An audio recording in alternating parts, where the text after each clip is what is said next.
बोलते हैं, चाहे वो कृष्ण हो, शिव हो, कोई भी हो, हम भगवान जो शब्द है, ये भगवान शब्द कहाँ से आया और हम भगवान क्यों बोलते हैं? एक बहुत अच्छा आपका प्रश्न है। आज भगवान को लेके बहुत बड़े कंफ्यूजन है। 3 चीजें, एक ईश्वर, एक भगवान और एक देवता। तीनों अलग अलग हैं। हम लोग तब कंफ्यूज हो जाते हैं जब हम तीनों को एक कर देते हैं। देवता तो चलो अलग है, पर क्या ईश्वर और भगवान? हाँ, अब उसको समझने की बात है। जैसे देखो, एक शब्द आपने बलवान सुना है। बलवान का मतलब क्या होता है? जिसके पास बल है वो बलवान। धनवान, जिसके पास धन है वो धनवान। विद्वान, जिसके पास विद्या है वो विद्वान। इसी प्रकार जिसके पास भग है वो भगवान। भग यानी ऐश्वर्य। भग कहते हैं ऐश्वर्य को। और 6 प्रकार का ऐश्वर्य गिनाया गया। ऐश्वर्य से समग्र से भगत से यशस्श्रिय ज्ञान वैराग्योश्चैव शरणम भगति रणा। ये पुराण का श्लोक मैंने आपके सामने बोला है। जो ज्ञान, विज्ञान, वैराग्य, विभूति आदि जिनके पास में होती है वो इंसान ही भगवान कहलाते हैं। भगवान यानी महापुरुष, जो एक मानवता की, इस मनुष्यता की कोटि से बहुत ऊपर उठ गए। जैसे देखो, भगवान का मतलब दुनिया को बनाने वाला नहीं है। जैसे लोग कहते हैं, जैनी लोग कहते हैं भगवान महावीर, तो क्या महावीर जी से पहले दुनिया नहीं थी क्या?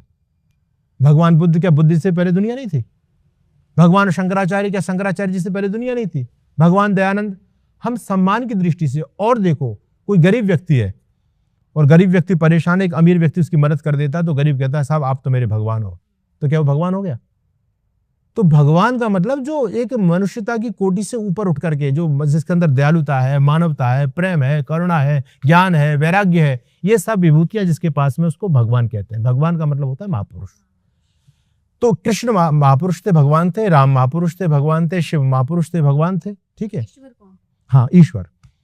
ईश्वर वो है जो इस पूरे अखंड ब्रह्मांड नायक है, जो पूरे समष्टि को, पूरे संसार को, अरबों खरबों गैलेक्सियां हैं, आकाश गंगा है, उन सबको बनाने वाला एक ही जगत पिता परमात्मा है, जो निराकार, जो चेतन तत्व, जिसका मुख्य नाम ओम है, जिसकी उपासना कृष्ण भी करते हैं, जिसकी उपासना राम भी करते हैं। शिव भी ओम नमः शिवाय का जाप कर रहे हैं। आज भी हम जब कोई मंत्र पाठ करते हैं तो सबसे पहले उसी ईश्वर का नाम लिया जाता है। भगवान के अनंत नाम है, लेकिन ओमकार का नाम लेकर के मंत्र शुरू होता है वेद का, है ना। तो ओम जो है यूनिवर्सल ट्रुथ ओम है। आज हर संस्कृति के मूल में ओम है ना। और जो ना यूनिवर्सल साउंड भी वैज्ञानिक जिसको बोलते हैं, वो भी ओंकार के रूप में है। तो ये जो ओंकार तत्व है, ये ईश्वर है, जो निराकार है ना, जिसकी कोई आकृति नहीं है, जो पूरे ब्रह्मांड के अंदर समाया हुआ है, वो ईश्वर है। उसी के अंतर्गत पूरी सृष्टि चलती है। वही हमको धरती पर भेजने वाले हैं, वही हमारे कर्म का फल देने वाले हैं। राम को भी उन्होंने भेजा, कृष्ण को भी उन्होंने भेजा, हम और आप सबको उन्होंने भेजा है अपने कर्म के अनुसार। उन्हीं की न्याय व्यवस्था उनके हाथ में, पूरे संसार का नियंत्रण, संचारण पूरे उनके हाथ में है। वो ईश्वर तत्व है, जो ना कभी मरता है, ना कभी जन्म लेता है, ना कभी नसनाड़ी के बंधन में आता है।